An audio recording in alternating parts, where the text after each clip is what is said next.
Donc, bonsoir à toutes et à tous. Bienvenue à cette cinquième formation du programme Vol de nuit. Mais avant de commencer la formation, on va laisser la parole pour une petite introduction de Pauline Guinet, donc qui va nous parler de son projet de thèse qu'elle a débuté en décembre. Donc, elle est en thèse CIFRE entre la LPO et le Muséum national d'histoire naturelle. Et je lui laisse tout de suite la parole pour qu'elle nous présente son projet de thèse. À toi, Pauline. Bonsoir tout le monde, merci Paul. Je vais vous partager mon écran. Vous m'entendez bien? Parfaitement. Ok. Et vous voyez mon écran? Ouais. Oui, c'est tout bon. Ok, super. Alors déjà, je suis très contente d'être là ce soir pour vous présenter mon travail de thèse qui va se dérouler sur les 3 prochaines années et qui portera sur l'impact de la pollution lumineuse sur la migration nocturne des oiseaux. Et comme l'a dit Paul, c'est une collaboration entre la LPO France et le Muséum national d'histoire naturelle. Hop, voilà. Alors on a choisi d'orienter ce travail qui est parti de mon contrat d'ingénieur d'études auprès de Vol de Nuit, comme peut-être vous le saviez déjà. On a choisi de l'orienter sur la pollution lumineuse, puisque c'est une des pressions, parmi toutes les pressions anthropiques qui affectent les oiseaux migrateurs, celle-là, elle est spécifique aux oiseaux migrateurs nocturnes, et surtout, elle est de très grande ampleur. Une étude a montré qu'en 25 ans, donc entre 1992 et 2017, les émissions d'éclairage artificiel, elles ont augmenté d'au moins 49% à l'échelle mondiale. Et une autre étude qui a été faite sur à peu près 300 espèces d'Amérique du Nord a montré que sur toutes les espèces qui ont été étudiées, il y en a une seule qui n'était pas exposée à la pollution lumineuse à un moment ou à un autre de son cycle biologique. L'image que vous voyez là, elle est recomposée à partir de données satellites et elle montre l'ampleur du phénomène d'éclairage artificiel à l'échelle mondiale. Je vous propose de regarder ensemble cette vidéo pour vous donner une idée de l'impact de l'éclairage artificiel sur les oiseaux migrateurs. C'est une vidéo qui a été prise pendant un mémorial lumineux à New York sur les événements du 11 septembre 2001. Ça consiste en une énorme colonne de lumière qui est orientée vers le ciel. Et tous les petits points que vous voyez voler, qui ressemblent à des insectes, en fait, c'est des oiseaux migrateurs. Vous pouvez le voir plutôt bien si vous concentrez votre regard sur un seul point, vous voyez les battements d'ailes. Et là, on dézoome et on voit l'ampleur du phénomène. Voilà. Ce phénomène, il n'est pas forcément représentatif de tous les impacts que peut avoir la pollution lumineuse sur les oiseaux. C'est un phénomène très particulier. Et moi, j'ai choisi de concentrer mon travail de recherche sur des mesures de réduction de l'éclairage artificiel à l'échelle nationale en France. Sur le graphique que vous voyez ici, on peut voir au cours des années, donc entre 2014 et 2024, toutes les communes en France qui ont pratiqué une extinction de leur éclairage public. Donc, vous voyez les lumières qui s'éteignent au fur et à mesure des années. Les communes en grise, c'est celles sur lesquelles on n'a pas de données satellites. Et ces mesures de réduction, elles peuvent prendre plusieurs formes. Ça peut être soit une extinction totale du parc d'éclairage artificiel, ou alors un travail sur la plage d'horaire d'éclairage, par exemple éteindre entre 22h30 et 6h du matin, réduire le nombre de luminaires, travailler sur le spectre coloré des lampadaires, ou alors sur leur orientation. Là, vous avez des exemples des différentes orientations d'éclairage qui existent. Cette carte, elle a été produite par le CEREMA. Et ce soir, je ne vais pas vous présenter toutes mes questions de recherche, ça prendrait un petit peu plus de temps qu'on a disponible, mais je vais vous présenter au moins la première, qui est quel effet des mesures de réduction de l'éclairage artificiel sur la composition des communautés à l'échelle nationale, avec une hypothèse qui est que la lumière artificielle, elle affecte différemment les oiseaux selon la composition des communautés. Pour travailler sur cette question, je vais utiliser les données que vous produisez et que vous contribuez à produire et à transmettre, donc les données acoustiques de vol de nuit et aussi les données sous forme de liste d'espèces qui sont transmises sur Tractelen, que je mettrai en lien avec des données du label Ville et Village Étoilés, que vous connaissez peut-être, qui est produit par l'association l'ANPCEN et qui recense les pratiques en matière d'éclairage artificiel des communes qui participent à ce label. Et je travaillerai aussi sur les données de pollution lumineuse à l'échelle nationale avec des données satellites, comme vous pouvez voir sur cette carte. À aussi large échelle, cependant, ça peut être difficile d'isoler les seuls effets de la pollution lumineuse, donc je prévois aussi dans un second temps, de travailler sur des données locales de terrain, mais que je n'aurai pas le temps de vous présenter ce soir. Ce travail de thèse, il va s'articuler en 3 grandes étapes. Donc la première, ce sera d'automatiser la détection des cris d'oiseaux en migration nocturne en travaillant sur des algorithmes préexistants. Dans un second temps, je vais essayer de contrôler les biais de détectabilité, qui soient au moment où l'enregistrement est fait sur le cri d'oiseau ou alors au moment du traitement sur ordinateur. Et ensuite, je mettrai en lien ces données de migration nocturne des oiseaux avec des données de pollution lumineuse. Merci pour votre attention et je peux prendre quelques questions si vous en avez. On a le temps pour quelques questions si vous voulez avant de commencer la formation. Vous pouvez soit lever la main, soit poser une question dans le chat, soit ouvrir votre micro pour prendre la parole. On a le temps pour quelques petites questions si vous voulez. Sinon, on pourrait y revenir à la fin si les idées vous viennent au fur et à mesure.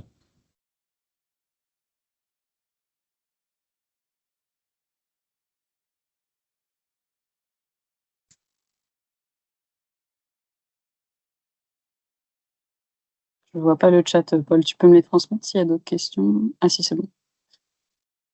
Il n'y a pas de questions. Bah, peut-être comment sont récoltées les données par village, Alain? Dans le cadre du label, peut-être, tu veux dire? Je pense, ouais. Ok. Eh ben, le label Ville et Villages étoilés de la NPCEN, c'est les communes qui transmettent elles-mêmes leurs informations en répondant à un questionnaire qui qualifie leurs pratiques. Donc, par exemple, ça peut être elles éteignent de 22h à 6h, ça peut être de réduire leur nombre de luminaires sur la commune. Et ensuite, elles transmettent ces données-là à l'association qui, après, a établi un label entre 1 à 5 étoiles en fonction de leur pratique. J'espère que ça répond à ta question. La lumière ne peut-elle pas ponctuellement être favorable à une espèce? C'est une vaste question. C'est une question qui est un petit peu débattue, notamment pour les espèces qui sont locales et qui donc passent toute l'année sur le même site ou alors qui passent la période de reproduction sur un site qui peut être éclairé. Et dans ce cas-là, ça peut peut-être étendre la période d'alimentation pour ces espèces-là. En migration, c'est différent puisqu'elles sont juste de passage sur un site. Et dans ce cas-là, l'effet qui est supposé, c'est que il y a un effet attractif de la lumière sur ces oiseaux et donc ça peut les détourner de leur voie initiale de passage. Alors, André, élection des candidats promettent de réallumer pour des raisons de sécurité. Oui, c'est pas trop une question, mais je vais faire un mini point là-dessus, qui est que Chloé Baudet, qui est une doctorante qui a soutenu sa thèse il n'y a pas longtemps, va bientôt sortir un article scientifique sur cette question-là de la sécurité en fonction de l'éclairage artificiel. Et dans ses analyses, elle a montré que ça n'avait pas d'impact sur les délits ou la criminalité. Voilà, que ce soit éteint ou allumé, l'éclairage artificiel, ça change rien.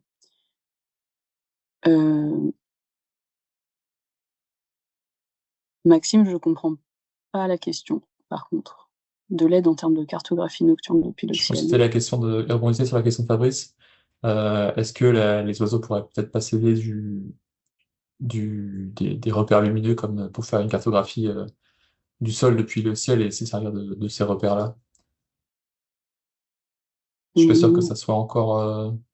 Je sais pas. C'est pas facile à montrer, Non, mais je ça sais pas trop pourrait. comment répondre à cette question. En tout cas, les oiseaux utilisent des repères visuels au sol, donc ils pourraient utiliser des zones lumineuses pour s'orienter sur des trajets de migration. Ça pourrait. Ça pourrait être intéressant, mais je suis pas sûr que ça ait été encore creusé comme sujet. Je n'ai pas vu dans la recherche en tout cas. Bon, en tout cas, si vous avez des questions, vous pouvez les envoyer à Pauline, il n'y a pas de souci, elle sera une joie d'y répondre. Je vous propose qu'on continue, si ça va à tout le monde, sur la formation. Grand merci, Pauline, d'avoir présenté voilà, très succinctement, hein, c'était rapide. Pauline a beaucoup d'autres axes dans sa thèse qui pourraient occuper une heure et demie de présentation sans aucun souci. Mais c'est pas l'objet de la présentation de ce soir, puisque ce soir, on va parler des cris de vol nocturnes, des rallyes, des grèves et de la caille des blés, si ma présentation veut bien arriver. Hop.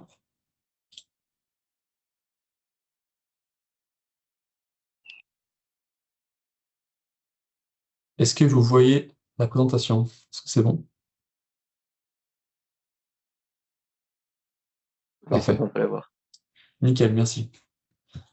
Donc, ce soir, pour présenter cette formation, je ne suis pas tout seul, puisque je suis avec Gaëtan Canon, l'excellent Gaëtan qui a passé son année 2025, ou quasiment toute l'année 2025, en service civique à la LPO, avec nous sur le programme Vol de nuit. Voilà, il a passé beaucoup de temps à éplucher des enregistrements de migration nocturne. Il a pas mal il est intervenu aussi sur le programme Vol de nuit, sur le Discord. Vous l'avez sûrement croisé sur le Discord si vous y êtes. Si vous n'y êtes pas, je vous invite à y aller, à rejoindre le Discord. Donc, l'adresse est sur le site de la LPO, sur la page de Vol de nuit. Donc, ce soir, on va parler des cris de vol nocturne de ces espèces-là, les ralidés, les grèbes et, et la caille des blés. On voit quelques illustrations présentées ici, des espèces qu'on connaît tous plutôt bien, mais qu'on est parfois surpris d'enregistrer au-dessus de chez soi la nuit. Donc je vais aller assez vite pour introduire, parce que ça va être une formation assez dense, puisqu'il va y avoir 11 espèces traitées ce soir. Les voilà sur la liste à gauche. Donc 11 espèces qu'on va essayer de documenter clairement comment ces espèces crient la nuit. Mais d'abord, chez les ralidés et les grèbes, le phénomène de migration est assez flou et assez mal connu en fait.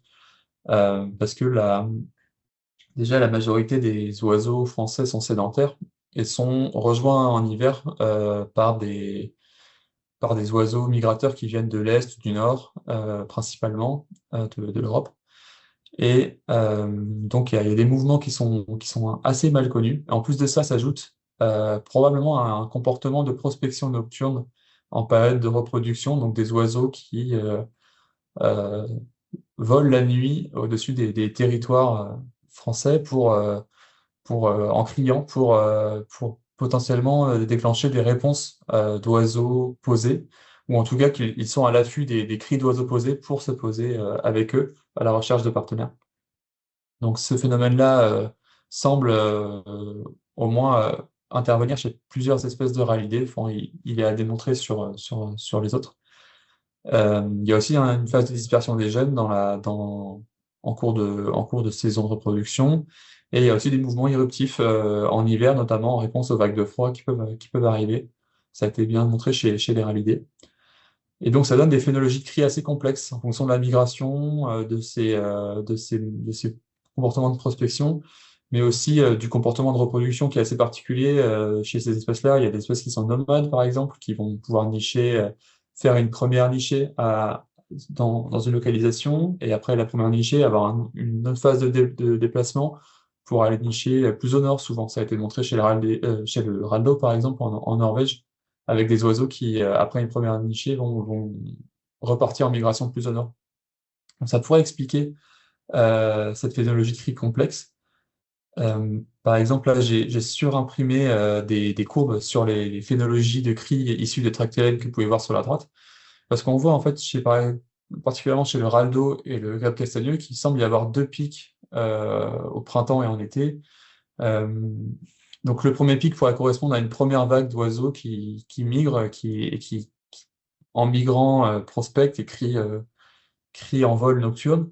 Et le deuxième pic en orange pourrait correspondre à une deuxième vague suite à une première reproduction, par exemple, d'oiseaux qui essayent de conquérir de nouveaux territoires ou de trouver de nouveaux partenaires disponibles. Bon, pour la caille, la dernière, c'est un peu différent. C'est un oiseau qui migre, qui arrive un peu plus tard chez nous et qui n'est pas présent en hiver. Bon, comme pour la marette ponctuée, on voit on semblerait qu'il y ait ce même phénomène de pic, avec aussi une petite phase de migration automnale. Enfin bref, la phénologie de cri est assez complexe à expliquer. Il y a pas mal d'hypothèses qui circulent, mais on a un peu de mal à en savoir ce qui se passe. Donc ça rend ce groupe d'espèces qu'on connaît bien la journée et qu'on entend aussi la nuit encore un peu plus cryptique et intéressant. Et en plus de ça, s'ajoute le fait que certaines de ces espèces émettent des types de cris uniquement en vol nocturne. Donc ça peut être très déroutant et constituer de sacrés pièges pour les débutants parce que c'est des cris qu'on ne connaît pas du tout, qui nous rappellent vaguement quelque chose parfois, mais qu'on ne connaît pas. Et c'est parfois même des ornithos assez chevronnés qui se mettent à l'enregistrement nocturne, sont complètement déboussolés en enregistrant leur premier aldo ou leur premier grec castagneux. Et donc ça rend tout ça assez compliqué. Donc, l'objectif de la formation de ce soir, c'est de rendre ça plus clair et de donner les clés à tout le monde pour pouvoir commencer sereinement et éviter les pièges communs de la migration nocturne au printemps avec ces ralidés et ces grèves qui viennent poser des questions à tout le monde. Donc, je vais commencer tout de suite par la poule d'eau. Donc, la poule d'eau, on n'imagine pas trop cet oiseau-là qui passe la nuit au-dessus de chez soi, mais ça arrive quand même assez souvent.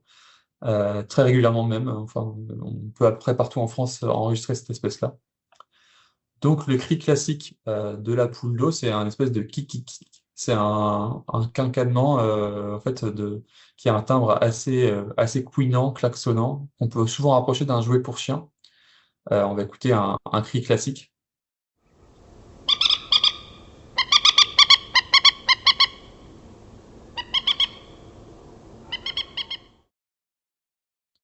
Donc voilà, c'est quelque chose d'assez régulier quand on enregistre au printemps et pendant l'été, on entend ça assez régulièrement.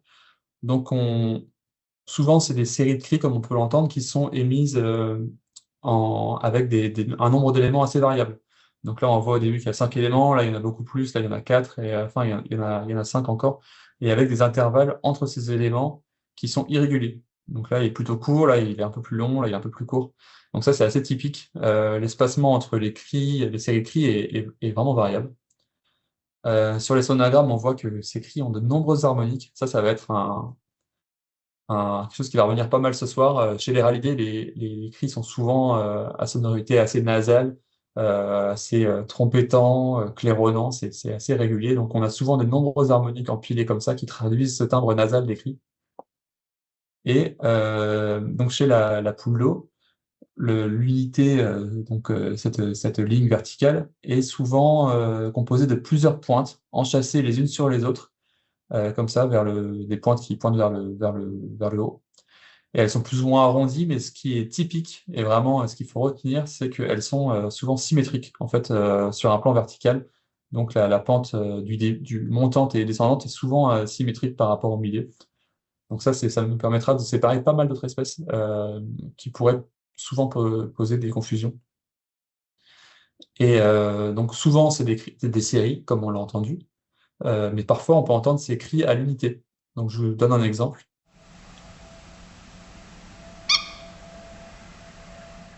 Donc voilà, là, on dirait vraiment quelqu'un a marché sur un jouet pour chien qui traînait par terre, mais c'est bien une poule d'eau qui fait un cri unique. Ça peut arriver, c'est pas souvent, mais ça peut arriver. C'est bien piégeux. Et aussi, il y a des séries irrégulières, donc le rythme est assez régulier, et qui sont ininterrompues, qui peuvent être enregistrées parfois.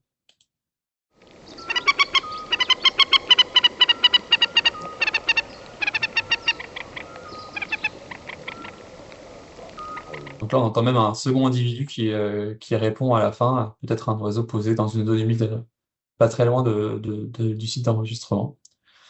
Donc j'ai passé au risque de confusion sur ce cri-là.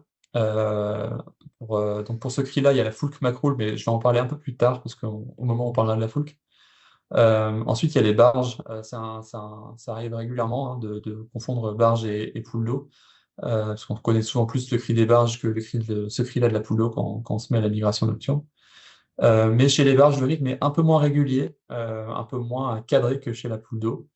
Là, il y a plus de variations dans la hauteur et la forme des notes. Là, on voit que voilà, il y a des formes plus allongées, des formes plus étroites. Ça varie un peu plus en fréquence. Le timbre est un peu moins nasal que chez la poule d'eau. Et surtout, souvent, il est accompagné d'autres types de cris, des cris plus classiques de barge rousse, parfois des cris sociaux, ces cris un peu suintés. Et on va écouter un extrait tout de suite.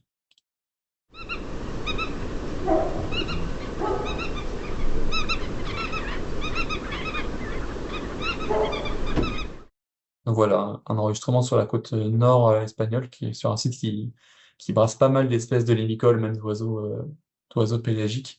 Pour rappel, la poule d'eau, ça fait ça. Donc voilà, c'est beaucoup plus klaxonnant. Et aussi, une autre espèce, on peut avoir des confusions, c'est l'alarme de chevet Jatena, qui n'est pas forcément toujours très très connue, mais qui a un timbre beaucoup plus pincé et un peu moins nasal, avec des notes qui sont pour le coup asymétriques. On voit que sur chaque élément, la patte finale, la fin du cri est beaucoup plus basse que le premier. Et on voit aussi que parfois les cris sont reliés entre eux, parce qu'en fait, les éléments sont pas disjoints, donc ça fait des séries de cris beaucoup plus fluides. On va en écouter un extrait.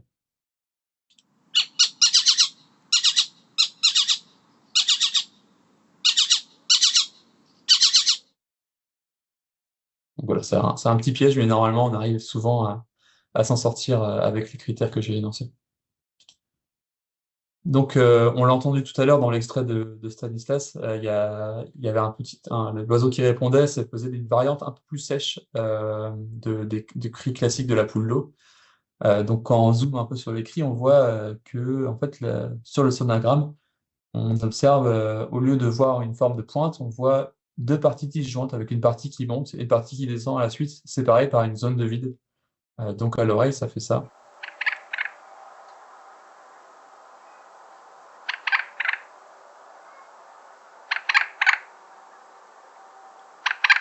Ou cet autre exemple-là.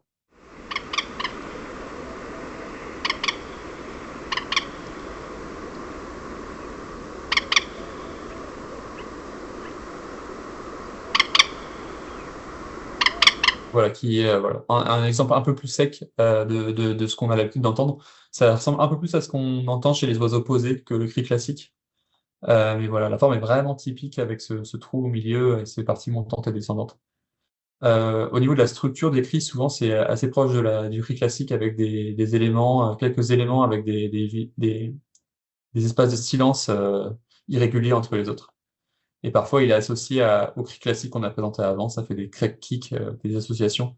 C'est assez courant chez les rallydés, on le verra ce soir, d'associer plusieurs types de cris entre eux. Et pour les risques de confusion, encore une fois, la folk macro, mais on en parlera juste après. Un autre cri qui est un peu moins fréquent chez la poule d'eau, c'est un criec. C'est un cri roulé qui est assez tombant dans la sonorité, qui est encore une fois nasal, et qui accompagne parfois des cris typiques. Donc dans ce cas-là, c'est assez facile de savoir que c'est une poule d'eau. Mais grande vigilance sur ce cri-là, il est plus régulièrement émis par des oiseaux posés que par des oiseaux en vol. Et donc, si on a un point d'eau, une ripisylve, une mare, n'importe quoi, un bassin d'évacuation des eaux pluviales à proximité, on peut enregistrer ce cri à forte distance parce que c'est un cri qui porte beaucoup, qui est puissant, comme encore une fois beaucoup de cris des rallydés. C'est un cri qui est puissant et qui va porter loin et qu'on peut enregistrer parfois à plusieurs centaines de mètres, voire des kilomètres même si le vent est porteur. Donc, on va écouter deux extraits.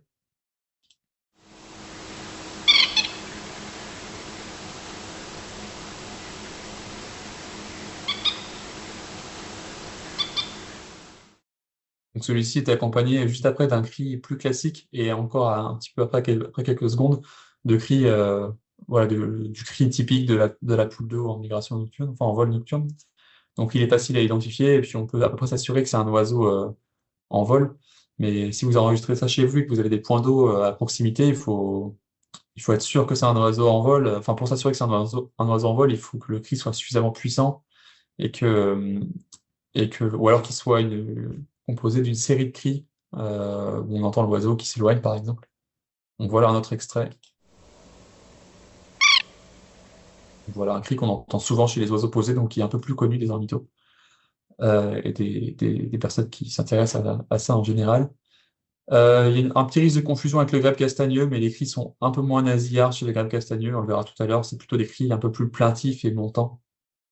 Mais ça, Gaëtan vous en parlera dans pas très longtemps. Donc on passe à la deuxième espèce qu'on entend régulièrement la nuit, c'est la foulque macroule. Encore une fois, un oiseau qu'on n'imagine pas trop passer en vol au-dessus de chez soi, mais pourtant on serait surpris de la quantité d'oiseaux qui traversent les ciels nocturnes. Donc le cri typique, c'est ce ké ou la variante longue, donc sans la deuxième attaque, un ké, donc c'est souvent quand les deux cris sont reliés entre eux. Donc il est vraiment typique parce qu'il a un timbre assez unique, ce timbre de foulque là, qui est claironnant, trompettant. On va l'écouter tout de suite.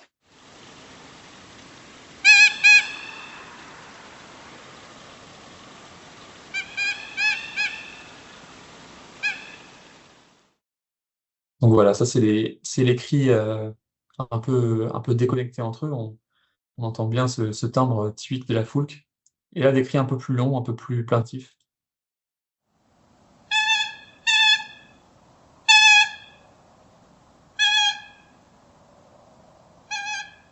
Enfin, ça rappelle un peu des patins de train qui viendraient grincer sur une roue de vélo en descente.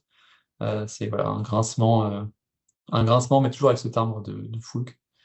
La durée de cri peut être variable. Là, on voit qu'il y a des cris qui sont un peu plus longs, ici un peu plus courts. Ça peut être vraiment variable, avec des cris bien bisyllabiques des fois, comme sur le deuxième enregistrement. Et là, encore une fois, de nombreuses harmoniques qui donnent ce timbre nasal, trompettant. Et la forme ici est un peu plus irrégulière que chez la poule d'eau, pardon, avec ici des formes un peu en M ou alors des pattes qui tombent un peu plus bas sur la fin que la patte montante du début. Donc ils sont beaucoup moins symétriques que chez la poule d'eau. Voilà, donc pour les risques de confusion, normalement, on peut éloigner la poule d'eau de cette manière-là. Donc cette fois-ci, un cri qui est beaucoup moins facile à identifier, mais qu'on enregistre souvent, c'est un des pièges, un des cris qui revient souvent dans les cris mystères du printemps aussi, c'est le cri aigu de la foulque. Ça fait un espèce de si assez fin et perçant, avec un timbre très particulier qu'on entend bien quand l'oiseau est proche, qui est suinté, un peu soufflé. Et des fois, on entend même une attaque un peu presque claquante, un peu heurtée, euh, qu'on entend aussi parfois chez les foulques posées sur l'eau. Donc, je vous le fais écouter.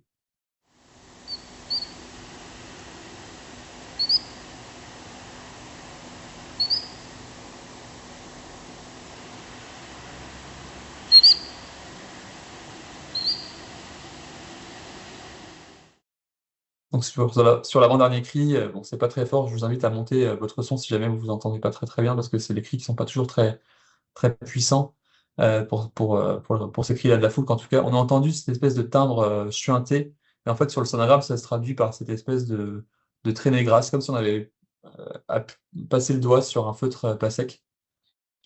Et là, je vous ai fait une petite compilation à droite de plusieurs de ces cris-là, donc de foulques, cris aigus.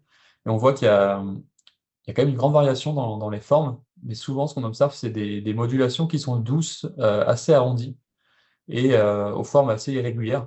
Donc c'est compliqué de trouver de quoi s'appuyer pour identifier ces cris-là quand ils sont tout seuls. Mais par élimination, on arrive souvent à s'en sortir. Et ils sont majoritairement compris entre 4 et 5,5 kHz.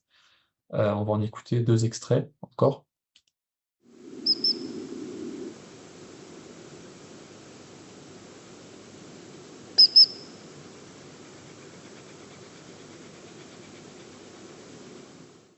Donc on avait entendu sur le dernier cri ce côté un peu heurté au début du cri, qui est vraiment caractéristique de la foulque.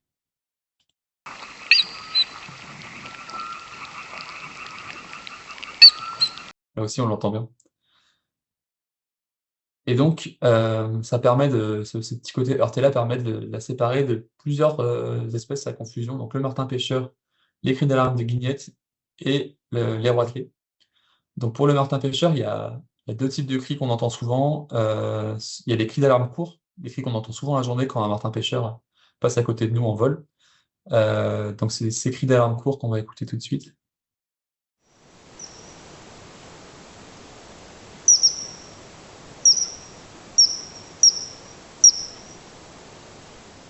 Donc, voilà, ça rappelle vraiment.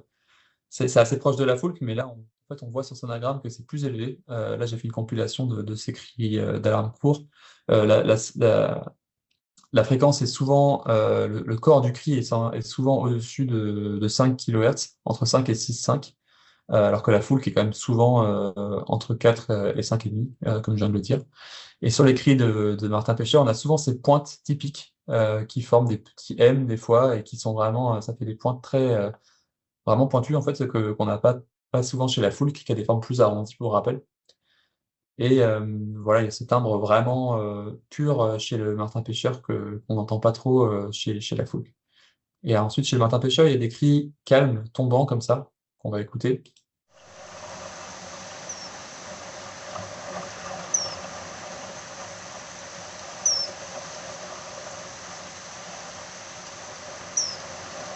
Donc voilà, c'est des cris assez aigus, mais qui sont souvent émis par des oiseaux un peu plus calmes, qui tombent comme ça, émis à des intervalles réguliers.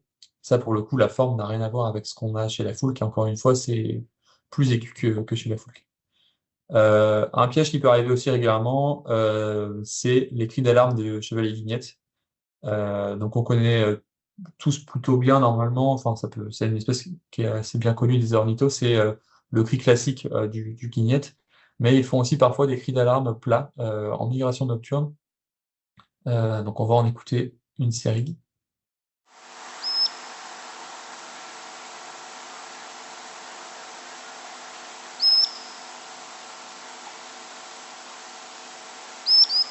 Voilà, le dernier cri est un peu plus typique avec la seconde note qui vient s'ajouter juste après.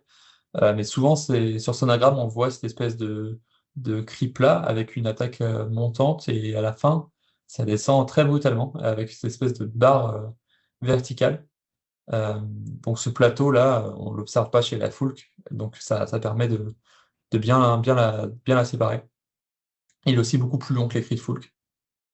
Et après, on peut aussi confondre avec les cris de roitelets. Souvent, les gens classent les cris de Foulque aigus en cris de roitelets parce que c'est ce qu'ils associent à des cris aigus, mais les cris de roitelets sont vraiment beaucoup plus épais, pardon, beaucoup plus aigus, et souvent bien au-dessus des 6 kHz. J'ai pas pris d'exemple là parce que c'est la fréquence élevée permet d'écarter facilement les roitelets. Donc voilà pour la foulque macroule et la poule d'eau. Je vais laisser maintenant la parole à Gaëtan qui va vous parler du râle-d'eau. Et c'est à toi, Gaëtan. Ouais. Alors, je vais prendre le contrôle. Bonsoir à tous et à toutes. Je m'excuse d'abord si, je coupe. J'ai une Wi-Fi qui n'est pas excellente. Du coup, si jamais vous manquez des informations, n'hésitez pas à m'interrompre. Vous m'entendez tous bien, là, c'est bon? Ouais, c'est bon. Ouais. Ok. Et ben, du coup, je vais vous parler du râle-d'eau. C'est le troisième râlier le plus commun que vous pouvez avoir au-dessus de chez vous. Ce qui est bien aussi avec le râle-d'eau, c'est que vous pouvez l'avoir toute l'année, hein, comme on a vu avec les graphiques au début de la présentation, avec aussi les mouvements évidemment hivernaux. Du coup, il va faire trois types de cris principaux qui sont pas forcément évidents, surtout pour le premier. Du coup, le premier, c'est le tuir. C'est celui qu'on a le plus la nuit, mais c'est un cri qui est assez rare à entendre la journée. Si vous avez de la chance, vous avez peut-être entendu après son chant, parce que des fois, après son chant, il va faire un petit tuir comme ça, on ne sait pas exactement pourquoi. Du coup, le deuxième cri le plus commun, c'est le chant du râle-d'eau qui va faire aussi. Et enfin, on a évidemment le cri le plus connu, la marque de fabrique du râle-d'eau, les cris de cochon. C'est étonnamment un peu moins fréquent à entendre la nuit. Et du coup, il faut faire aussi attention si vous avez des râles d'eau, si vous avez une étendue d'eau près de chez vous, que ce ne soit pas des râles d'eau locaux. Ils vont faire souvent un seul type de cri, mais des fois, de leur séquence, ils vont rajouter différents types, en fait, et ça va faire différents mélanges. Du coup, on va commencer avec le premier tueur. C'est un cri qui est quand même très modulé. On a un début qui est assez soit montante, soit horizontale, et après une fin qui est très déstructurée, comme on peut le voir juste sur ce cri-là. C'est un cri qui est quand même assez long, et il y a un très long intervalle entre chaque cri. Du coup, on va les écouter. Hop, là, c'est le premier cri.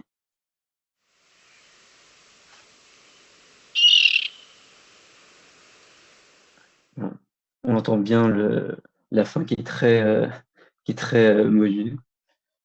Hop, un autre.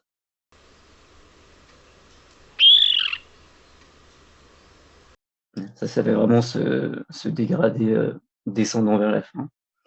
Et là, c'est pour le troisième, c'est un cri qui est un peu à distance. Et du coup, c'est là où il va y avoir des petits pièges.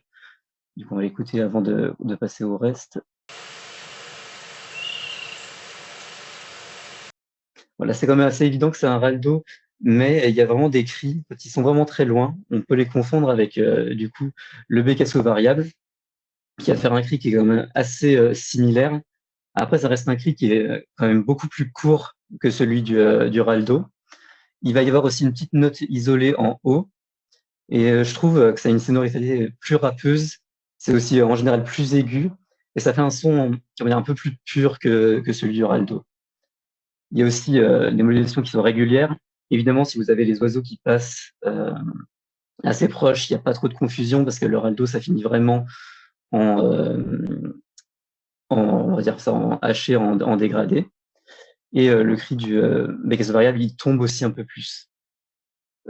Aussi par rapport à l'écologie du Bécasse variable, ils vont souvent migrer en groupe. C'est possible qu'il y en ait des solitaires, mais si vous avez beaucoup de ces petits cris, c'est évidemment, ça va plus vous indiquer, plus vous emmener vers un Bécasse variable plutôt qu'un Raldo qui, lui, va migrer en général tout seul. Du coup, là, on va écouter un premier cri de Bécasse variable. Voilà, on a vraiment ce timbre un peu plus aigu que celui du Raldo.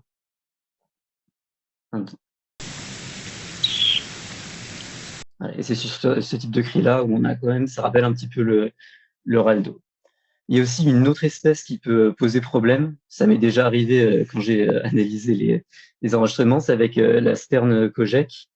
Quand les cris sont de très loin ou de mauvaise qualité, la sonorité du Raldo, ça peut un peu rappeler la Kojek et inversement. Sauf qu'en général, quand vous avez une série, la Kojak, elle va faire plusieurs cris et plusieurs cris qui sont différents. Et le Raldo, pareil, si vous avez plusieurs cris, ça va plus. En général, c'est les mêmes. Et si vous avez d'autres cris typiques du Raldo, après, il y aura moins problème de confusion. Du coup, pour le second type de cri, ça va être le chant du Raldo. Ça, c'est une série plus ou moins longue de cris courts répétés. C'est aigu ou grinçant, c'est un petit son un petit peu métallique, je trouve. C'est un rythme qui est assez irrégulier et qui va ralentir vers la fin. Et ce type de cri, en fait, ça rappelle souvent aussi le cri d'un amphibien. On ne sait pas trop quel amphibien c'est, ou le cri d'un insecte. Il va y avoir un premier cri qui est généralement plus bas que le reste de la série. La série, elle va rester après assez horizontale au même niveau. Et ça va faire ces petites barres verticales que vous voyez juste là. Ça fait aussi, enfin, quand on regarde un peu plus près, ça fait des arches un petit peu tombantes. Et quand on zoome carrément sur le cri, ça va faire ces petites modulations-là qu'on voit, petites modulations. Du coup, je vais vous faire écouter tout de suite le chant.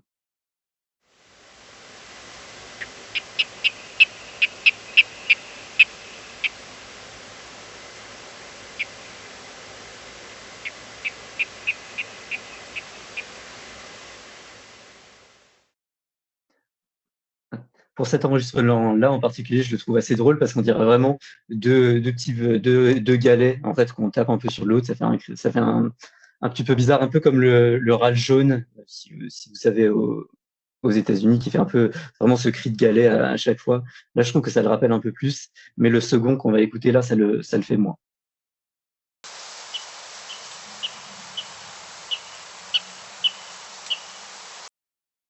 Voilà. Et du coup, c'est du coup le chant du Raldo.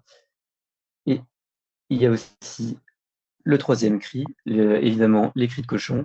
Du coup, c'est des séries tombant de 3 à 6 cris. Elles sont rarement données à l'unité, mais ça peut arriver. Ça peut arriver que des fois, ça arrive tout seul. La longueur, elle est variable. Des fois, ils peuvent la faire traîner un petit peu leur cri, et du coup, ça fait un petit peu cet aspect traînant poussif. Et là, du coup, il n'y a pas beaucoup de confusion possible avec ce cri-là, parce que c'est quand même assez iconique et connu. Ça commence souvent par une attaque chouintée. En fait, on dirait qu'il inspire, et puis après, il va faire sa fin pure et tombante, qui fait vraiment ce cri de cochon. Et ça se voit même sur les cris à distance, on a toujours cette fin, ce petit crochet à la fin. Et en général, du coup, ça va être une intonation qui est plutôt descendante pour ce type de cri.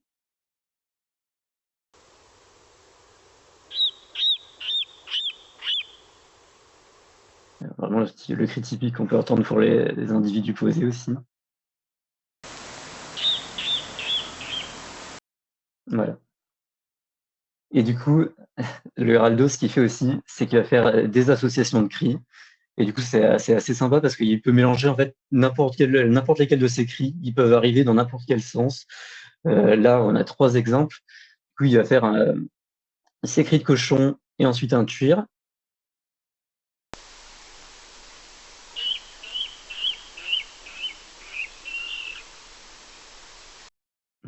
Il peut faire aussi un petit début de chant, mais juste 2 notes, et ensuite le tuer.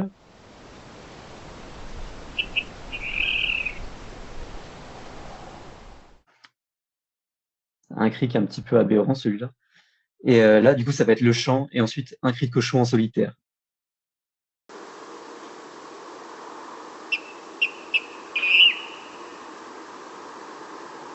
Voilà. Du coup, n'hésitez pas, si vous trouvez dans vos enregistrements des mélanges de cris comme ça, à les publier. Du coup, c'en est fini pour le RAL 2. On va passer maintenant au grèbe castagneux. C'est aussi un oiseau que vous pouvez vous pouvez attendre à toutes les périodes de l'année avec les mouvements hivernaux et avec le déplacement des jeunes. C'est pas le seul grèbe, mais c'est le grèbe principal en migration nocturne. Les autres, il y a soit très peu, soit aucune donnée. Il va faire du coup 2 types de cris principaux. Le premier, ça va être un espèce de sifflement plaintif, on va appeler whit, whit. Donc ça a vraiment une sonorité très particulière. Et du coup, d'après The Sound Approach, c'est un cri qui est aussi émis par les oiseaux qui vont être posés sur l'eau. Des fois, ils vont faire ce type de cri en série, en très longue série, ou ils peuvent le faire aussi comme ça. Et en fait, c'est associé à des oiseaux qui ne sont pas, qui n'ont pas trouvé de partenaire en fait et qui vont faire ce sifflement un peu, on va pas dire de dépit, mais parce ils ont pas de partenaire. Du coup, ils vont faire aussi ce cri-là en migration nocturne. En général, c'est souvent émis en paire ou à l'unité. Et du coup, c'est supposé qu'en fait, c'est des oiseaux qui cherchent d'autres oiseaux sur. C'est un peu de la prospection, pas forcément de partenaires, mais aussi d'autres oiseaux en migration. Et du coup, ça va être un cri qui est assez montant. C'est un timbre un petit peu nasal. Euh, c'est un cri quand même assez variable, mais on a toujours une attaque un petit peu montante avec le vibrato, qui est quand même assez typique de l'espèce. Il y a aussi souvent les harmoniques, mais des fois, avec un cri qui est assez à distance, elles vont disparaître et ça va laisser juste une barre qui peut porter à confusion. Et justement, il y a confusion avec l'Euraldo qui peut faire ce type de cri quand il est posé aussi, et la chouette-culotte. Mais en général, c'est un timbre un petit peu différent et normalement, ça ne devrait pas poser à confusion. On va écouter du coup le premier sifflement plaintif.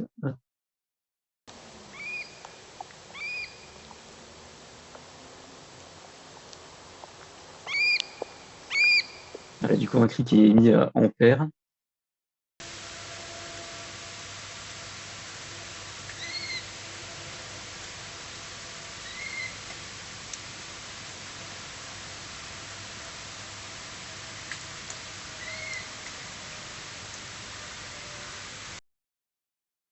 Voilà, du coup, c'était très faible.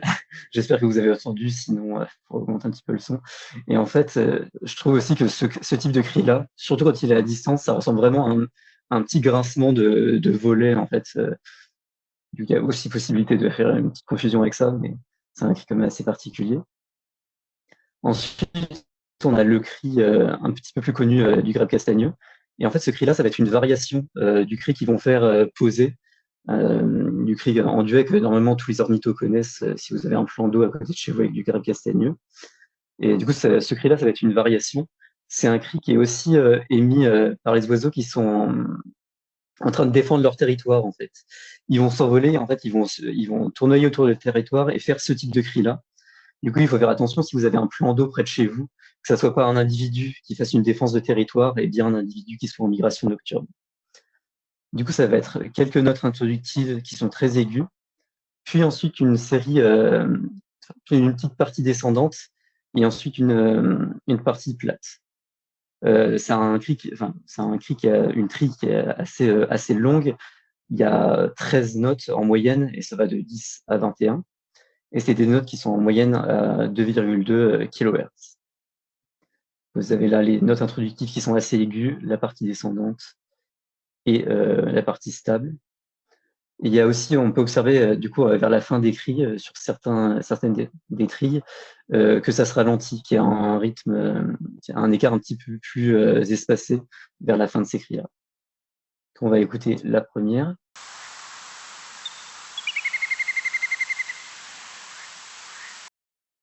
Voilà. Du coup, si vous ne l'aviez pas en tête, ça rappelle vraiment du coup ce cri de duet des individus sur l'eau.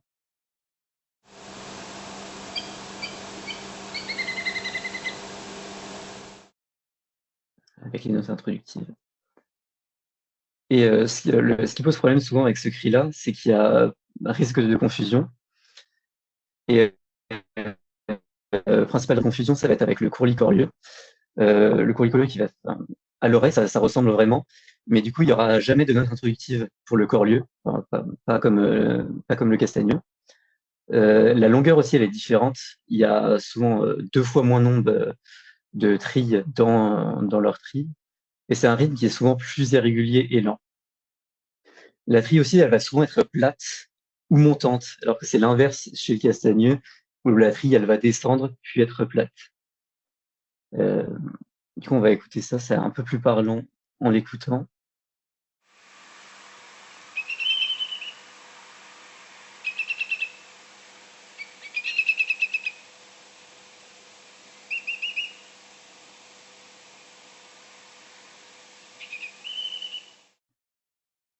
Voilà.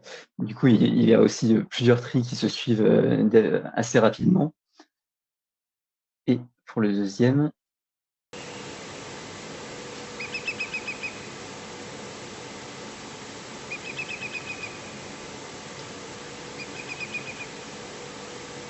voilà. Avec le deuxième, où on a un rythme quand même un peu plus espacé.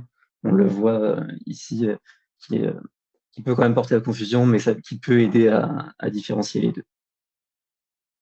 Et la deuxième source de confusion, c'est un oiseau auquel on ne pense pas forcément. En fait, c'est la femelle du coucou gris et son bubbling call.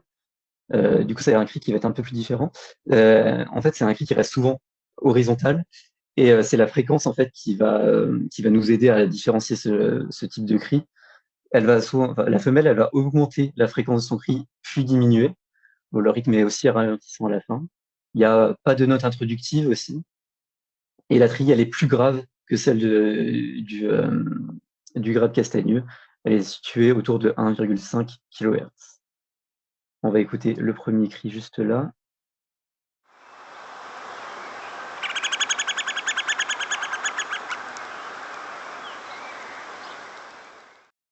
Du coup, c'est quand même un cri qui est assez long. Du coup, la longueur n'est pas forcément pertinente pour différencier ce type de cri-là. Mais là, comme vous avez pu entendre, il n'y a pas de note introductive. On va écouter le deuxième.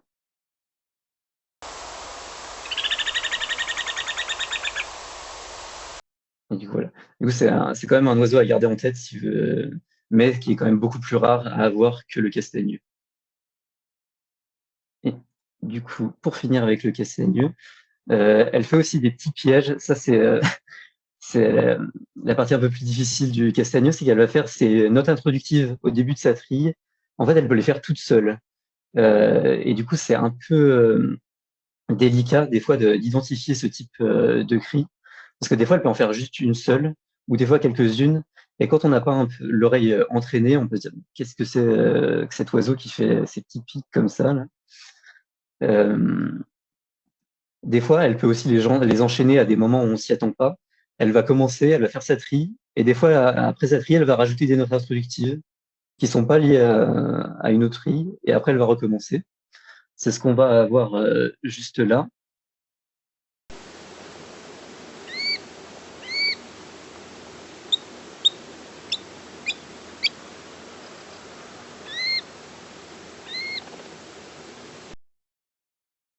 Avec les notes introductives que vous avez entendues au milieu des deux trilles. Et elle va aussi des fois faire ses notes introductives avec les cris plaintifs, qui sont des associations qui sont pas très communes non plus.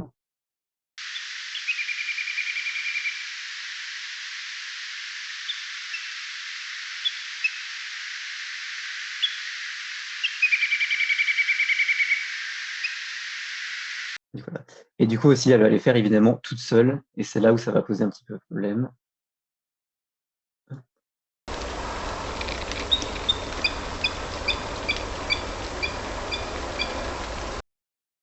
Et du coup, voilà. C'est tout bon pour le castagneux. Je te rends la parole pour le reste. Yes, parfait. Merci beaucoup Gaëtan. Je vais passer à la suite avec les marouettes.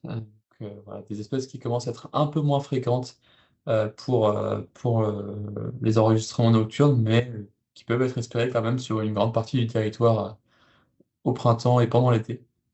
Donc je vais commencer avec la marouette ponctuée, qui est la plus fréquente des marouettes qu'on peut enregistrer en France. Donc, ce qui est bien avec la marouette ponctuée, c'est que son cri de vol nocturne classique est très similaire à la note de chant qu'on connaît bien, qui est répétée régulièrement quand c'est une note de chant. Mais quand c'est un cri de vol, elle le fait souvent à l'unité, parfois on en a deux, mais rarement plus. C'est un cri qui est assez puissant. Ce ouit ou quit, assez puissant, on va l'écouter tout de suite. Voilà, je vous le remets, c'était assez vite. Ça, c'est vraiment la note classique de la marouette ponctuée. Note un peu plus nasale cette fois-ci. Et je vous passerai l'autre juste après. Vous voyez en bas, j'ai mis beaucoup d'enregistrements de marouette ponctuée à la suite parce qu'en fait, en migration nocturne, la marouette ponctuée, elle a tendance à être un peu plus variable dans ses cris que par rapport à la note de chant classique. Donc le cri est souvent un peu plus aigu, plus grinçant, et il est vraiment variable en termes de forme de son sonogramme. Donc au niveau de la pente du cri ou sur la forme la forme de ce cri-là. Souvent, ça fait une espèce de virgule montante, là, comme ça, qui est assez classique.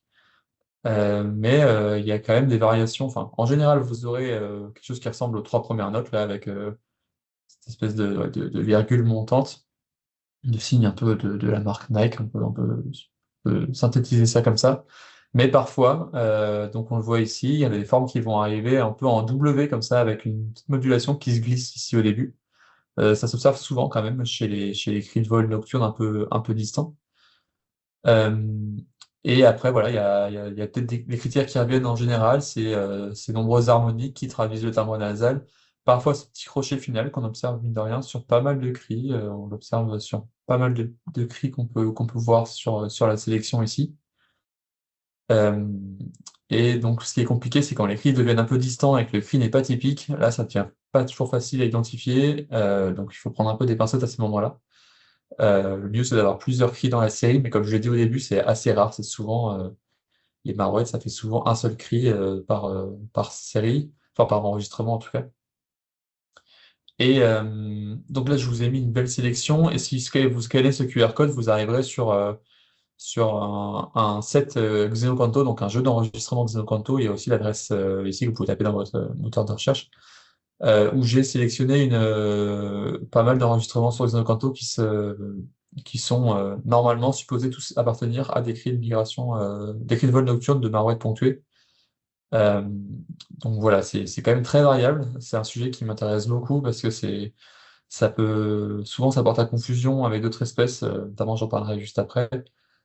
Mais voilà, je vous passe l'enregistrement, c'est celui-ci là avec la forme en W. On a deux cris sur cet enregistrement-là.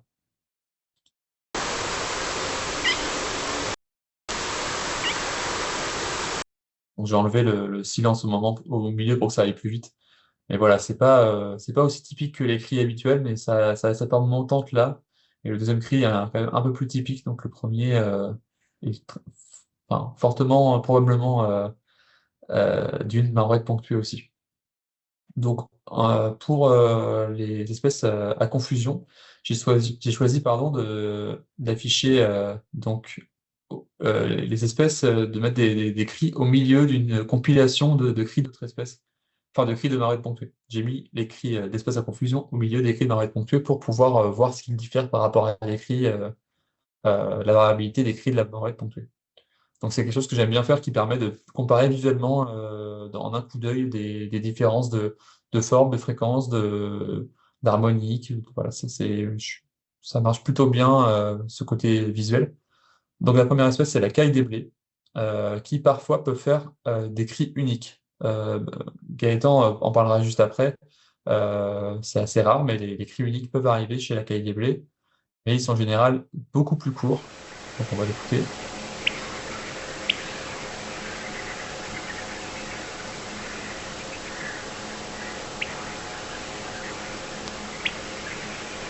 Donc voilà, on reconnaît le timbre claquant de la qualité blé, mais il manque les harmoniques et le cri est beaucoup plus court et beaucoup quasiment en fait à ce niveau de zoom là, il est quasiment vertical.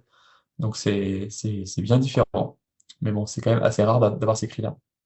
Ensuite, deux espèces euh, qui ont des façons de crier assez proches, souvent en série. Donc pareil, les cris uniques vont être très rares. Mais il peut y avoir des confusions avec la bossette élégante et les chasses blanches. Toutes les deux ont un timbre assez particulier, un timbre plutôt flûté chez la bossette élégante et plutôt nasal chez les chasses blanches. Mais dans les rares cas où des cris uniques peuvent arriver, ça peut être aussi des espèces à confusion. On écoute ça tout de suite.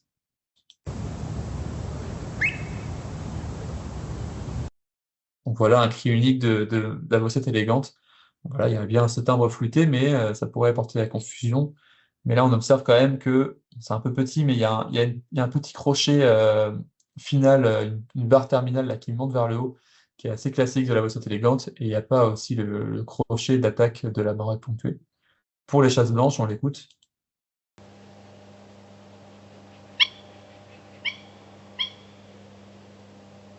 Donc voilà ce timbre nasal éraillé, un peu typique de les chasses blanches, euh, qui est aussi très rare de manière unique.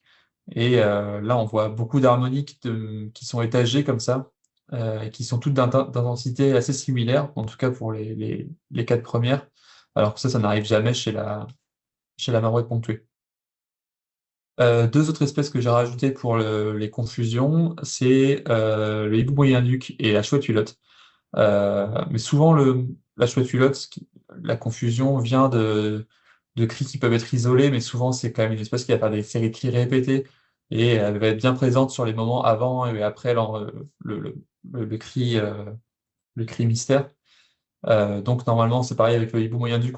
C'est une espèce qui est souvent bien présente au moment où on l'enregistre. Donc, il n'y a pas de. S'il y a un cri un peu suspect et qu'il est au milieu d'une série de chouettes culottes, ça, il faut se méfier. Mais normalement, les séries de ces rapaces nocturnes font qu'on peut s'en sortir assez rapidement. Donc voilà pour la marouette ponctuée. Je vous souhaite à toutes et à tous d'en enregistrer ce printemps. Les premières vont pas tarder à arriver. Ensuite, je vais continuer avec la marouette de Bayon, qui est un peu le saint Graal des personnes qui font la migration nocturne. Donc, on peut l'espérer raisonnablement sur la façade atlantique et Manche et sur le pourtour méditerranéen. Mais voilà, c'est une espèce qui a été enregistrée aussi dans les terres, donc on peut l'espérer partout. Il y a des années où il y en a un peu plus que d'autres, mais ça peut être enregistrable à peu près partout en France. Donc le cri de vol classique de la marotte de Bayon, c'est un cri qui est pas très vocal, c'est un cri très sec et roulé qu'on va écouter tout de suite pour que ça puisse vous parler un peu plus. Donc voilà, ça c'est un cri assez bien enregistré, qui est assez proche. Un autre exemple.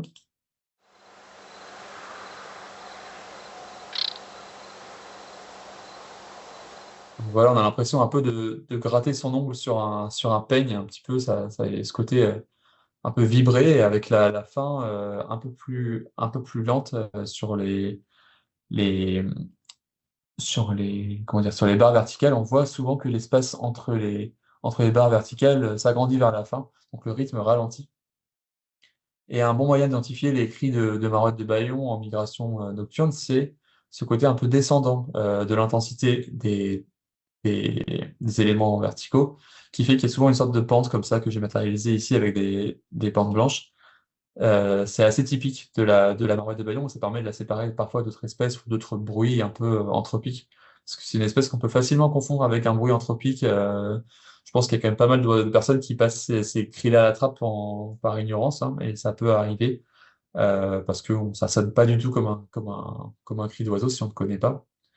Euh, et aussi, c'est une espèce sur sonagramme qui est pas typique, hein. Ça fait, quand on travaille sur une plage de temps de 20 secondes pour essayer de trouver ces cris, enfin les cris de migration nocturne, par exemple, ça fait une toute petite forme au milieu du sonagramme qui peut être parfois un peu perdu dans d'autres éléments, des bruits anthropiques.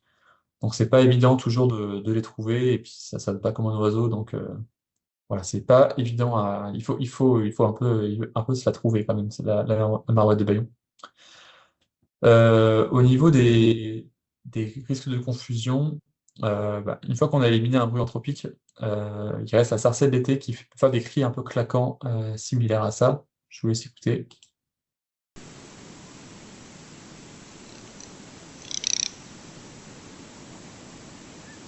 Voilà, donc là, souvent la sarcelle d'été, il y a quand même, il n'y a pas ce côté bloc, c'est souvent des cris qui sont un peu émis, ces éléments claquants sont émis un peu plus régulièrement. Ça fait pas un cri régulier, enfin un cri, comment dire, concentré comme la marouette de Bayon. Et bon, c'est une espèce, la confusion est assez minime, mais le rouge que noir, en fait, parfois, il fait son petit tri ou son petit rattle là, avant les chants, et ça peut amener à la confusion, même si souvent il va chanter juste après, ou c'est surtout en fin de nuit qu'on on entend le rouge que noir, mais ça peut ressembler un petit peu. Je vous le fais écouter.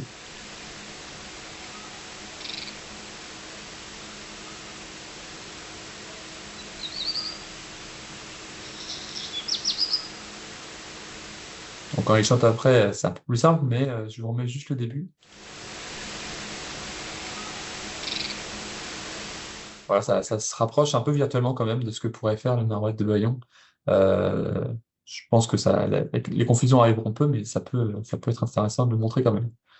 Donc voilà pour la Marouette de Bayon. C'est une espèce voilà, un peu mythique. J'espère que ça sera une bonne année en 2026 pour cette espèce-là, et que tout le monde pourra en enregistrer.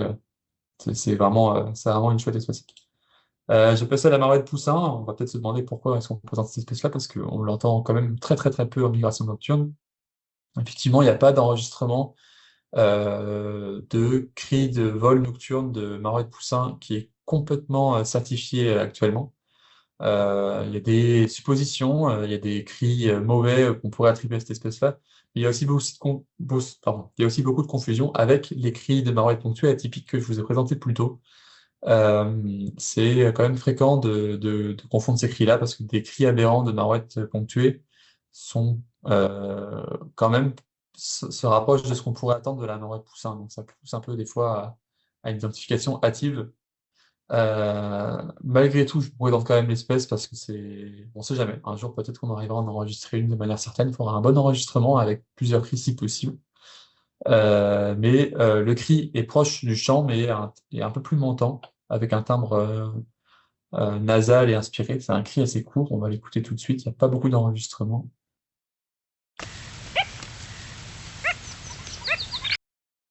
Voilà, je vous le remets, c'était rapide. Voilà, ça c'est un cri de marouette poussin. Je vais vous passer un peu le chant aussi parce que intéressant de se mettre ces vocalises dans l'oreille parce que si jamais l'espèce venait à crier à proximité, ça pourrait aussi ressembler potentiellement à des notes de chant.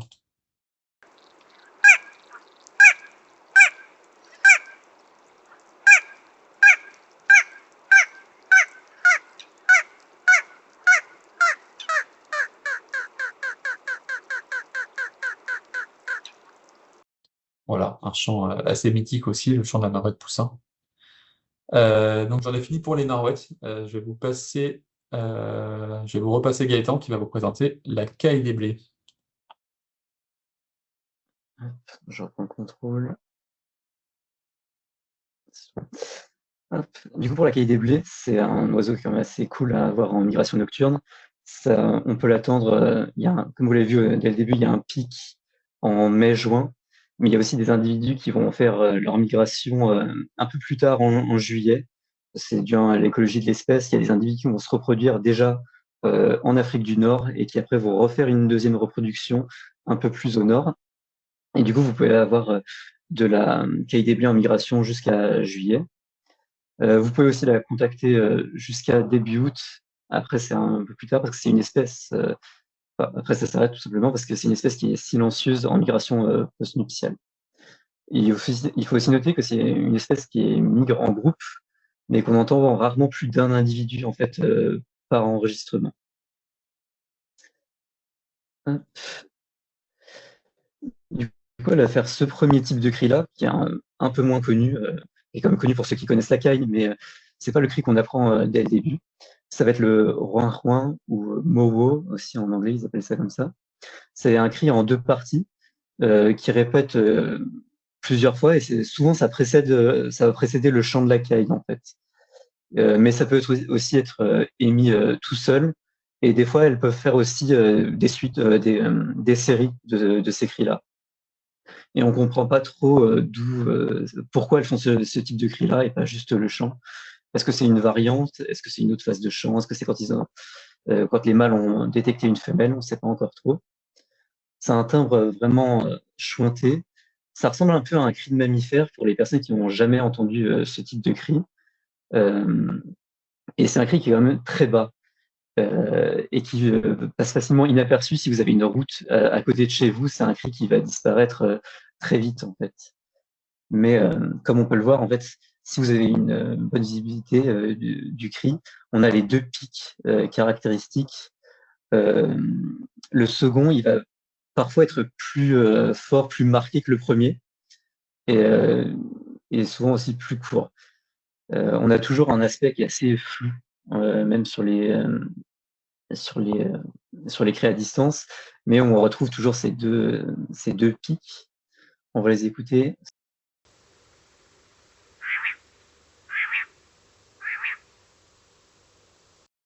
Voilà, un cri qui est quand même très particulier, on dirait un mammifère qui a quelque chose dans la gorge.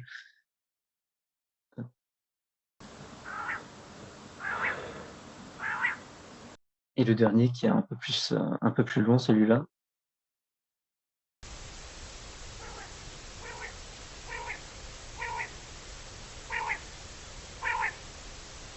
Voilà, du coup, faites attention, hein, si vous avez une route à côté de chez vous, ça disparaît facilement. Hop, et le deuxième type de cri, là, c'est le cri que tout le monde normalement connaît en ornitho pour le cri de la caille. C'est son cri typique, le 888, le pailleté d'être en français ou Wet My Lips en anglais. Du coup, c'est vraiment notre cri syllabique avec la première note qui est vraiment claquante en fait, le 8, et suivi de les deux autres notes. C'est un rythme qui est vraiment typique et qu'elle garde souvent. Ce qui est intéressant aussi à noter, qu'on voit pas forcément, c'est qu'il y a une note chointée en fait entre les deux dernières notes. Ça s'entend sur certains enregistrements et sur d'autres pas du tout. Mais c'est quand même sur le premier que je vais vous passer, on entend vraiment l'aspect chointant en fait entre les deux dernières notes.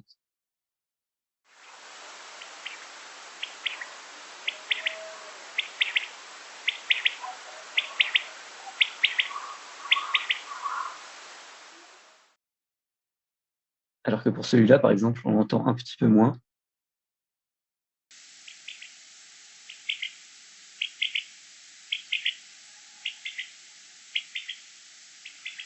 Ouais. Et le troisième, on l'entend aussi un petit peu plus.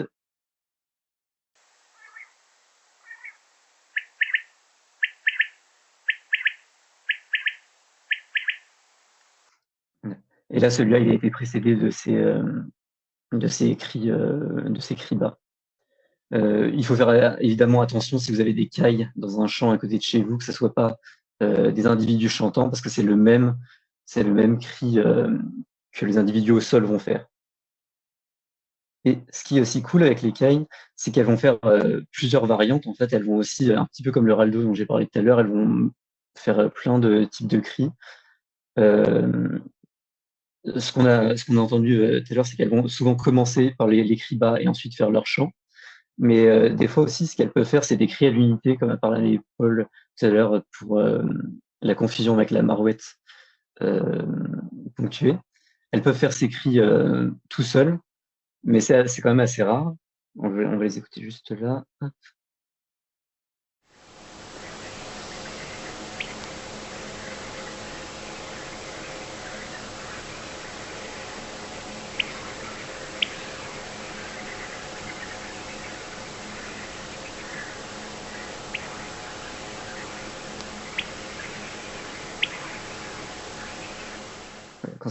Quand c'est des cris qui sont émis tout seuls comme ça, c'est la note introductive, on entend bien que c'est un petit peu claquant. C'est le 8 et pas les deux autres.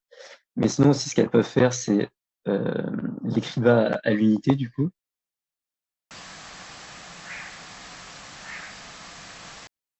C'est un peu plus flagrant sur le premier, on entend vraiment que le mot du premier cri. Je vais le repasser parce que c'était assez court.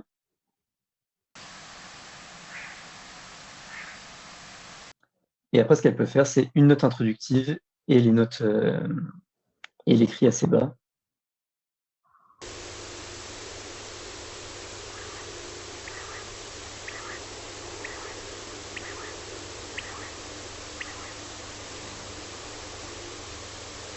Du coup, il y a quand même une assez grande variation de cris chez les cailles, mais c'est des cris qui quand même qui n'arrivent pas très souvent. Je te relaisse la parole, Paul. Hop, parfait. Donc je vais enchaîner avec une espèce qui n'est pas, pour le coup, répartie généralement de manière homogène en France, mais qu'on peut, avec beaucoup de chance, espérer en dehors de son aire de répartition habituelle. Même aux endroits où elle est commune, la Thalève sultane, c'est une espèce qui est pas évidente à capter en migration nocturne, ou en tout cas en déplacement nocturne. Mais quelques chanceux peuvent parfois réussir à en entendre en dehors des aires de répartition. Euh, c'est notamment le cas du premier exemple là, de Philippe Gaillier, euh, qui enregistre, alors je sais plus exactement à quel endroit, mais je crois en Bourgogne-Franche-Comté ou dans ce secteur-là. Ou en tout cas, il a réussi à enregistrer une Thalève sultane dans ce secteur-là.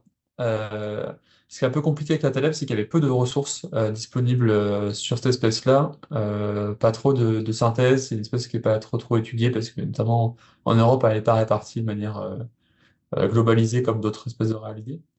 Donc il a fallu un peu défricher et trouver une définition des types de cris, trouver s'il y avait des types de cris, les variantes, tout ça. Donc ça demandait un peu de boulot pour parler de cette espèce-là qui touchera pas tous les ornithos de France, mais au moins vous serez conscient de ce que ça peut faire. Donc il y a, je vais actualiser les diapos. Voilà. J'ai identifié trois types de cris différents. Le premier, le plus fréquent, il me semble, c'est un cri montant qui fait un gruic et qui est les modulations qui composent ce cri sont assez variables, avec des cris qui peuvent être peu modulés jusqu'à des cris très modulés. Et donc on va écouter un premier exemple de cri peu modulé. Donc voilà, il est assez pur, c'est un cri montant comme ça, un peu couinant. Et voilà son équivalent d'une variante un peu plus modulée. Voilà, on sent que c'est un peu plus vibré sur la fin en tout cas. Donc on voit sur les sonagrammes qu'il y a souvent, en tout cas sur ces cris-là, une harmonique grave qu'on voit dans les 600 Hz, là, sous les cris. Et ça, c'est vraiment typique, il n'y a pas beaucoup d'autres oiseaux qui peuvent faire ça. Donc si jamais vous voyez ça sous un cri que vous enregistrez, un cri mystère, ça, c'est un très fort indice qui vous amènera à la Talève. Et parfois, régulièrement même, la Talève sultane peut émettre ses cris de manière doublée. Le second cri est un peu plus court, mais c'est quand même assez typique, on va l'écouter. Voilà pour une version peu modulée, et pour une version un peu plus modulée, doublée.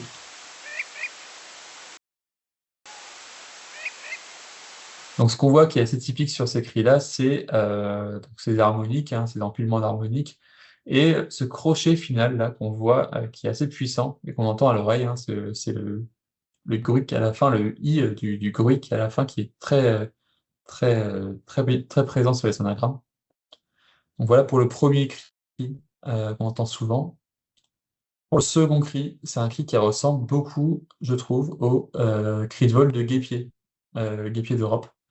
Donc c'est aussi un cri qui est assez roulé, mais cette fois il n'y a pas cette harmonique grave, et il y a aussi un peu moins d'harmonique aiguë. Euh, et il est beaucoup moins nasal, beaucoup plus roulé et pur que les autres. On va l'écouter maintenant. Voilà, ça ressemble quand même pas mal au cri de guépier pour ceux qui l'ont dans l'oreille. Bel enregistrement de Boris Delahaye au-dessus de Montpellier, avec un cri des chats qui semblent se battre en fond. Et là,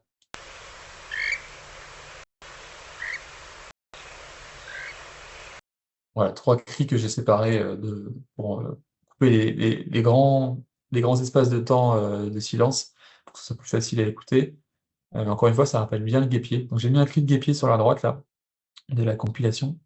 Euh, on voit encore chez les cris de Taleb, donc tous les autres à gauche, qu'il y a cette espèce de crochet à la fin. Il n'est pas toujours très marqué, mais voilà, on voit souvent ce crochet à la fin. En tout cas, la dernière modulation est plus large, il forme un crochet.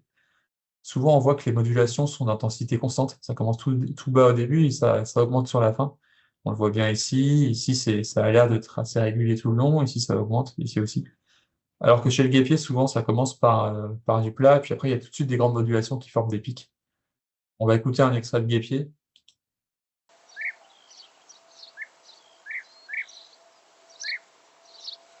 Et on va écouter la Taleb.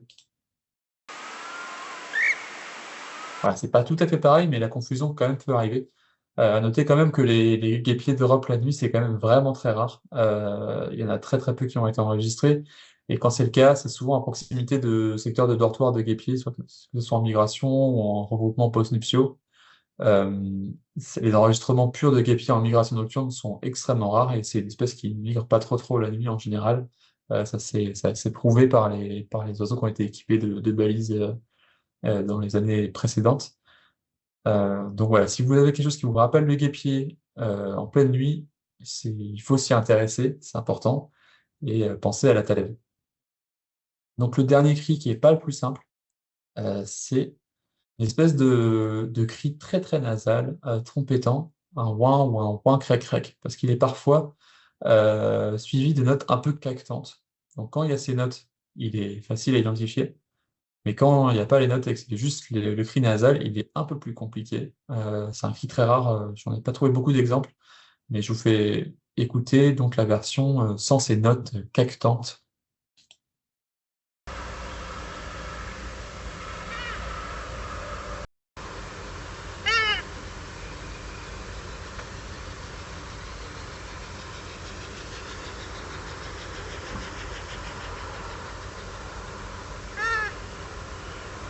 Donc un bel enregistrement, on entend même les battements d'ailes de l'oiseau.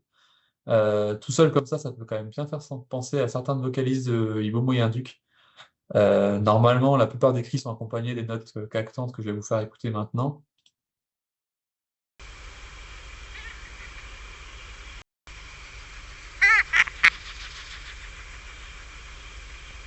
Voilà, ces notes un peu craquantes après, à la suite, là, c'est vraiment typique. Euh, donc ça permet souvent d'identifier l'oiseau. Et là, un enregistrement qui est un peu moins fort, mais on entend donc une première note nasale, puis deux notes craquantes, et ensuite deux notes nasales terminales.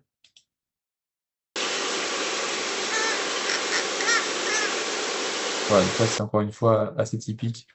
Voilà, c'est une espèce que je souhaite à tout le monde de pouvoir enregistrer. Il y a des déplacements de cette espèce-là, ça s'est vu par le passé, donc elle peut être espérée n'importe où, mais c'est quand même un peu plus rare que les autres.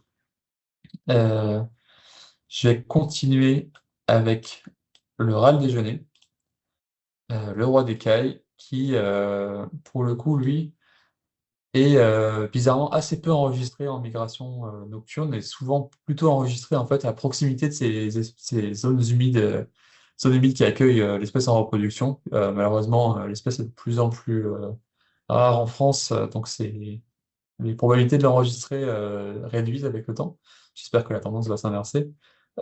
Mais ce qui est enregistré en vol, en tout cas la nuit, correspond à son chant. Donc le chant très connu, charismatique le Crex Crex, euh, que je vais vous faire écouter.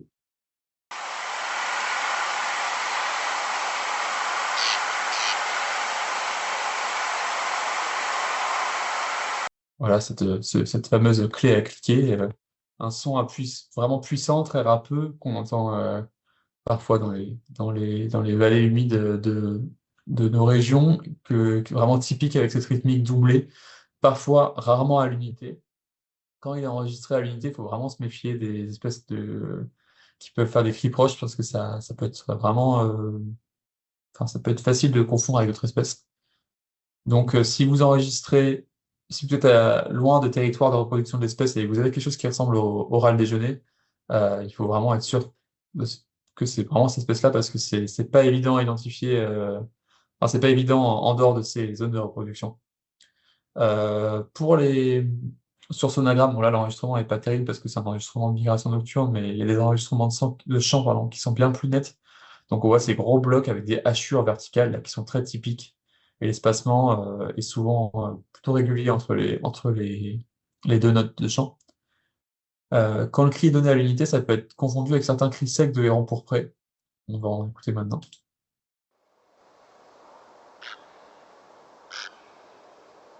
Mais souvent, il y a ce côté un peu guttural, raclure de gorge là, du héron pourpré. Et il va souvent faire plusieurs cris, le pourpré, donc ça permet enfin en série, en tout cas en série longue, ça permet d'écarter le râle déjeuner. Mais en cas un cri très sec, seul de héron pourpré, ça peut porter à confusion. Et aussi, il y a la guifette moustache, qui peut aussi faire des cris un peu secs dans ce genre-là.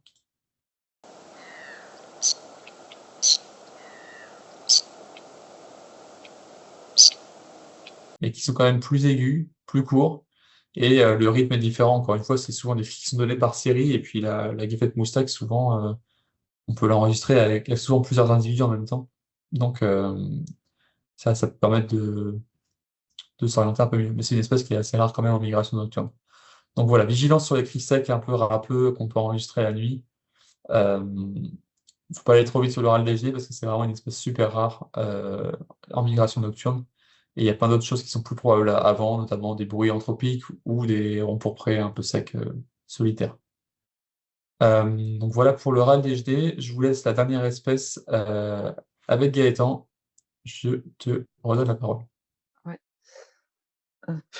Du coup, je vais finir avec une dernière espèce qui, elle aussi, est très très rare à avoir en migration nocturne. C'est le grèbe à cou noir. C'est la seule autre espèce de grèbe qui a été enregistrée en migration nocturne. Du coup, ça va faire un type de cri assez particulier. En fait, c'est un bruit qui est chanté, assez impur. En général, ça va être des cris qui sont courts, mais il va l'agrémenter aussi à de cris un peu plus longs qui vont faire penser au cri de cochon du Raldo, en fait. Mais c'est une série, il va faire beaucoup de cris courts et ensuite un cri long. Mais le problème avec cette espèce, c'est il y a quasiment aucun enregistrement qui est disponible, donc on n'a pas beaucoup de connaissances sur les variations et ce qui peut être fait pour cette espèce. Comme je l'ai dit aussi, c'est les cris longs qu'on va avoir juste là. Ça rappelle, quand on l'écoute, vraiment les cris de cochon du Raldo. Mais ensuite, quand on s'y penche un petit peu, il n'y a pas beaucoup de risque de confusion pour cela, parce que le cri de cochon du Raldo, c'est vraiment le crochet à la fin qui est très particulier et qui élimine directement celui-là. Et aussi le fait que le Raldo va faire plusieurs types de cris, et quand c'est en série comme ça va éliminer l'un ou l'autre assez facilement. Il y a aussi un autre souci, et c'est aussi pour ça que beaucoup d'enregistrements ne sont pas identifiés, c'est que ces cris individuels, en fait, ils ressemblent aux cris individuels de Foulk et aussi à ceux des grappes castagneux. Mais je vais vous les faire écouter.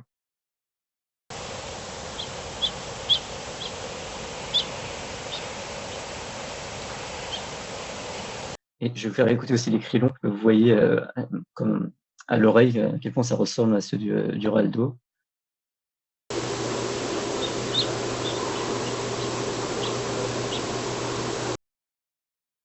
C'était le mauvais, pardon. C'est celui-là. Excusez-moi, c'était une autre série de cris courts, c'était celle-là. Et là, il y aura les cris longs.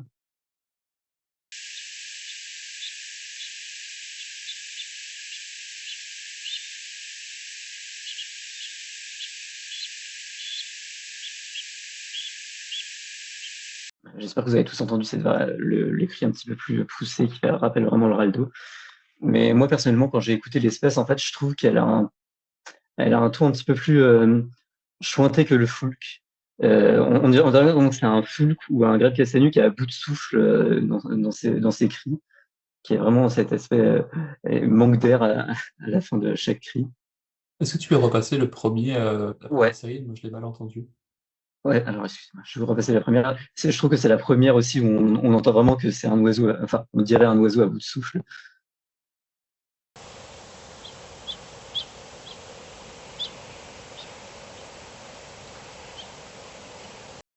Je sais pas si vous l'avez mieux entendu là, parce que ça a un petit Ouais, peu c'était mieux. mal. Tout à l'heure, ça a Ouais, coupé au début, en tout cas. ok. Mais sinon, en général aussi, pour les différencier des cris de Foulk, ils vont être aussi beaucoup plus bas que ceux-ci. Et du coup, voilà, ça conclut le Renoir. C'est comme une espèce qui est assez rare, donc si jamais vous avez des enregistrements, n'hésitez pas, qui ressemblent à ce qu'on vous a passé, n'hésitez pas à les partager. Et du coup, voilà. Je te laisse terminer, Paul. Ouais, je vais terminer avec les remerciements. Je vais pas dire tout le monde, mais je vous remercie d'abord d'avoir assisté à cette formation. C'était dense. Ça peut paraître un peu brut tout ça d'un coup, mais en même temps, cette formation-là, elle sera rapidement redisponible sur YouTube comme les autres formations vol de nuit. Donc vous pourrez la consulter à votre guise par la suite si vous avez besoin de vous replonger, si vous avez un doute. Voilà, c'est toujours disponible comme ça et vous pourrez euh, comme ça retrouver toutes ces informations-là par la suite. Donc merci beaucoup aux personnes qui ont partagé leurs enregistrements. C'est toujours sur Xenocanto notamment, c'est toujours super riche de pouvoir se plonger exhaustivement dans tout ce qui est disponible pour une espèce. Par exemple, pour la télé sultane, j'aurais pas pu faire ce travail-là sans la richesse des enregistrements. Bon, majoritairement espagnol, mais quand même un petit peu des ornithos du sud de la France sur Xenocanto. Si vous l'avez plus loin, je mets toujours la référence au bouquin de Stan et au site de The Sun Approach qui permet d'aller un peu plus loin dans les variations avec un peu plus d'exemples. Voilà, merci à tous d'avoir été présents. S'il y a des questions, je vous remets l'autorisation. Et, ah non, c'est bon, vous pouvez ouvrir au micro si vous voulez, s'il y a des questions, si, vous pouvez les écrire dans le chat aussi. On est là pour y répondre s'il y a besoin. En tout cas, on arrive dans une période où là, on est à la fin février déjà et les mouvements de rallye sont déjà en marche. On peut enregistrer des rallyes chaque nuit qui est pas trop perturbé enfin, partout en France. Donc là, on peut espérer au moins Foulques, Pouldo, Grève Castagneux, Caille des Blés un peu plus tard, dans n'importe quel endroit de France. Je vois une question sur la grue cendrée, effectivement, je ne l'ai pas évoquée. La grue cendrée, c'est une espèce qui fait les mêmes cris la journée que le jour, enfin que la nuit, pardon. C'est un peu facile, sinon. Qui fait les mêmes cris la nuit et le jour et qui est assez connu des ornithos, c'est ça que j'aurais pu l'ajouter. Les cris sont, voilà, il y a les petits cris de jeunes un peu aigus qui peuvent porter à confusion au début, mais sinon c'est des cris assez stables et assez bien connus, mais on aurait pu l'ajouter, c'est vrai. C'est vrai, c'est pas un rallye ni un grême, mais ça aurait pu rentrer là-dedans. S'il y a des questions, c'est le moment, sinon je vous laisse digérer cette masse d'informations tranquillement et puis on va vous laisser revenir à votre soirée puisqu'il est déjà 19h30, c'était une belle formation.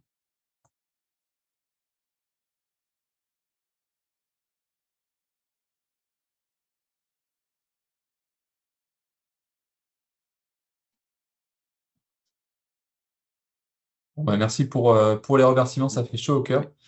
Merci aussi beaucoup à Gaëtan qui a accepté le défi de présenter une formation au vol de nuit. C'était chouette, il a assuré, c'est trop bien.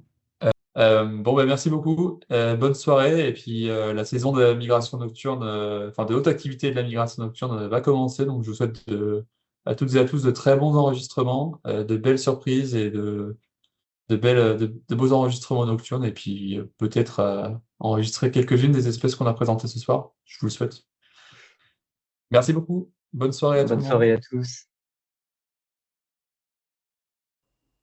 Bonne soirée à tous.